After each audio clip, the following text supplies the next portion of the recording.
All right, so let's start the interrogation with you guys. First off, welcome to Taiwan. Oi, oi. Is this the first time in Taiwan? Yes, our very first time. We'd never been before. No. Okay, but you've been to a couple of other cities in Asia in this run. But it doesn't matter. I'm not going to confuse them with how cool this place is either. I'm glad you said them all that. in the same place. Yeah. When did you touch down? Yesterday. And what have you seen or eaten? Whatever's between the airport and the hotel. I went for a little walk last night and just to go walk around this really cool mix of old and new. I kind of prefer the old, in a way. You know, I like quite looking at the temples and the old structures and stuff like that. But yeah, it's a really, really nice place. Can't wait to go out and have a look. The foliage as well is quite different to everywhere else. I know it's a really boring thing to say, but even the trees, it's not like just straight green. But there's like a white. Yeah. Like a white tree that grows in amongst the green. Yeah. I thought that was really unique and unusual as well. So you're here for the landscape and the cultural tidbits as well. And the women. And of course, of course. I have to say we have the most beautiful women here in Taiwan. And I'm sure you've already witnessed all of it. Yes. All right, and you just wrapped up in Hong Kong. You are going to, is it Thailand next? Yeah. Okay, and then you are going to South Africa, right? Yeah, then South Africa right after that. How has this tour been?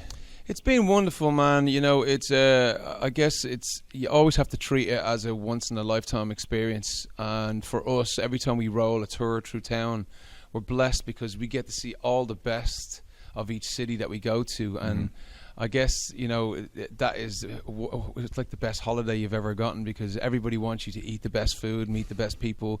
You got to see all the great sights. So yeah, it's been absolutely brilliant. Okay, so you guys have embraced our culture. I'd like to ask you a little bit about yours. Okay.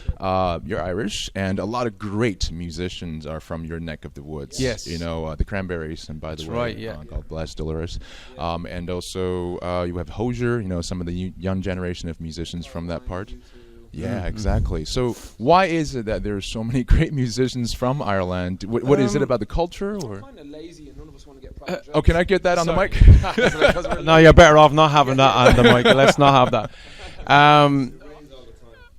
I think it's I think we have such a traditional look at the arts in our country. We've had even from a political level where we've cleared away taxes for artists, and they don't look at creators in an unusual way. They believe a songwriter is as important as a politician.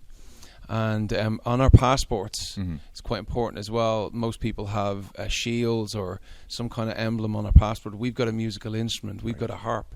So that's how much we stand behind poetry and music. And our country has always done that. It's a storytelling country.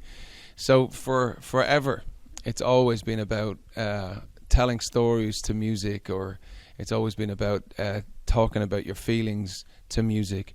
Irish men in general are naturally hard-lined men as well. So I think that's God's greatest gift to our country, is to allow men to be able to express themselves. And it's been a wonderful experience that we have so many brilliant artists ahead of us. We are literally standing on the shoulders of giants. Right, and I mean, Irish folktale is also very rich. It really is. We've got great storytellers. We've you know, and even down to movie directors and writers, Irish people that have moved away from Ireland. There's so many of Irish descent that are around the world that write fantastic movies, write fantastic plays, books.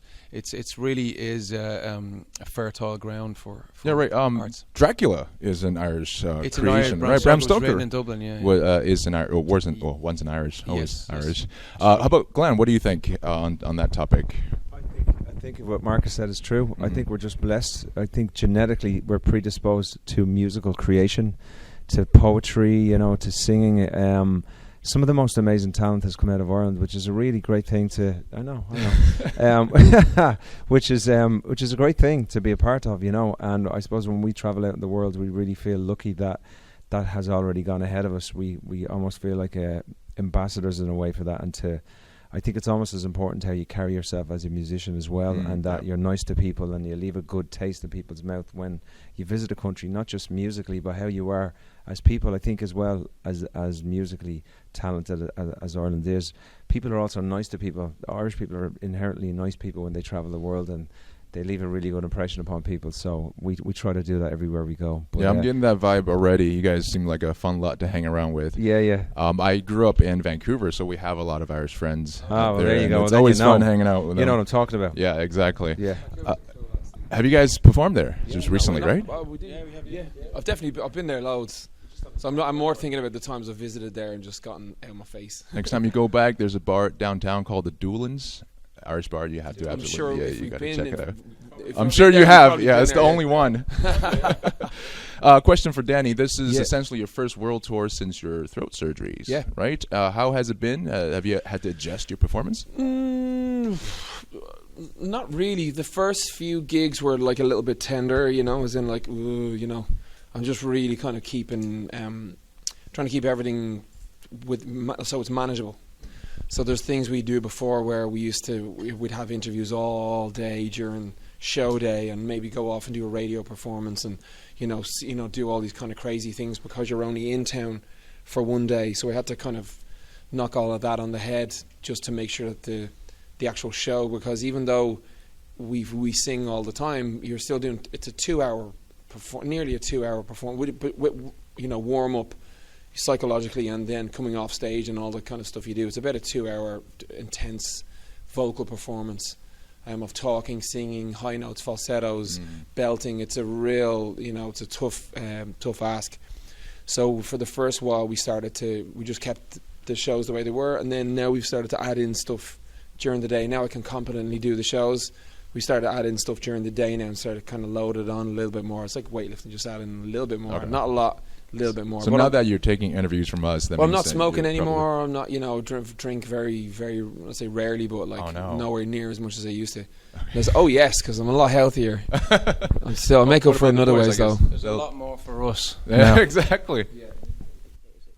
Okay, I'll try to make the next few questions quick. There's a song called Superheroes, a #1 hit for you guys. Yep. And since the movie just went into theaters here in Asia yesterday, Infinity War, War Marvels, Mark, you have a kid that's pretty old now, right? That's Yeah. I think old enough for movies like this. Yeah, he's been asking to go see it right now. So yeah, I'm trying to wait. Like, I get home in about a week and a half, and I promise to take him. Oh, he's got to wait a week and a half for I that? know, yeah. That's gonna He's be hounding his mom to go watch it right now, but I'm like, I want to see it too because I like a superhero movie. What about you boys? You guys into superheroes or? I love What is superheroes. it? Yeah, absolutely. It's kind of one of my favorite things to do when I'm off. Is catch up on all the Marvel and Dress up? I was going to ask. Put on a Superman suit? It's one of my favorite things to do. Is dress up as Spider-Man. Dress up as Spider-Man. What I went online and I got a model made. It's a mask of his head. No. So I put the mask on and I go around doing weird things to people, but they all think it's him. So I'm guessing Glenn's face is going to be in Marvel pretty soon. It's going to be in the part of the universe. Crime Watch. Have you heard Crime Watch? It's their crime program on television. They're looking And for he's the one being chased, of course. villain than a superhero. I get a lot of that when I'm traveling. I know you from somewhere. I was like, that's Crime Watch. All right. The Scripts fans, I think, tend to really want to hold physical copies of your albums, and you spend a lot of work on the art, the conceptual artistic design of the album. Probably too much these days. Is it really? No, I'm saying we probably put too much. I really like Faith and Science and Faith, where you have two hands. One is clearly a male's hand and a female's hand. Which one represents faith and science, or which one is science? Did you think about that? We kind of coined that a woman, and this is not right. It's just our own. My own sure. interpretation was that a woman would be more faith-based, and a guy thinks he's scientific. Yeah. But all the time they both meet. Like science, is like this is the way it is. This is the way this is. This is because men are very sure about things, and whereas women would take the leap a lot of times as well. So. It's not saying that they're mutually exclusive. But this that's is kind speaking of for yourselves, of but course. there is there's an exhibition. I was watching on Discovery Channel. Yep. There's an exhibition of hands, and it's basically a photography exhibition of just hands. But they'd almost I was like, that's a little bit copyright infringement. Yeah, there. exactly. All of them. No, it's Yeah. all hands in different shapes, like our cover, like this, like that, like it's basically our entire. Yeah, I know, but it's like it looked like our entire album. Cycle, because all of the singles and like nothing was a zero. Yeah, of course. All of these things, but we had, it was really cool. I'm glad I got that It's out cool of you. to I've see always that, wondered yeah, that yeah, that's what yeah. it's about. All right, one last question. Whose hands were they? We've no idea. Some guy, some girl. Hand models. Yeah, surely. it was. Looked like pretty good hand hands. models, actually. Yeah, exactly, with the glass case around his hand. All right, so the conception of Freedom Child came from Mark's kid. Is that correct? Is that? Or is Yeah, that I mean, it was more being asked about from a 7-year-old's point of view, what is terrorism? Because his school was running terrorist drills just in case of a terrorist act, and he asked me, Dad, what is that thing they're making us all avoid and run away from? And I found that extremely interesting because that's when I think you really question yourself as an adult. You know, because kids are so impressionable. Whatever you say next is going to lead them off into that thought. So I had a choice to say, you know, be really negative, or I had a choice to be really positive. So I chose to write a song about it. And when we all chatted and sort of played the song, and we start fixing the song up and just start realizing that this could be a really cool concept. Because what we're trying to say is something bigger, and we get handed a big budget from Sony to be able to come around the world. And thank you, Sony. Yeah, to be able to come around the world, and we have a platform to talk from, and you can either use that platform for good or bad. And we thought it was a cool idea, considering the way the world is shaping up right now, both politically and from a humanitarian point of view. It's getting more and more fragmented, and people are ending up on their own an awful lot more. So Freedom Child became quite a cool concept to say, love who you want to love, be who you want to be, dress how you want to dress, you know, and that became a bit of a mantra for us. So every song got sat under that umbrella for us, yeah. Okay. Pretty cool. Well, I mean, music is what brings a lot of people together. Yes. So lastly, I'm going to let Glenn take this one. What is the band's favorite song to perform from the new album? I'm going to play that for our listeners afterwards. Oh, that's a tricky one. Yeah. It's not from the new album, Helen. Because I mean, when you are doing the percussions, obviously as a drummer, I'm sure you have to. They feed off your energy a lot, Oh, so yeah, I'm sure you 100%. can feel what they're going through. Yeah, So yeah. which song does it get them to a higher level? I think probably, and it's kind of midway in the set. I think Wonders is one that when we get into that and it kicks into the Okay. chorus, there's a great sense of the energy is really flowing, and it because it starts off nice and soft with just the piano and a vocal, with Dan singing, and then it gets into the chorus. You're welcome.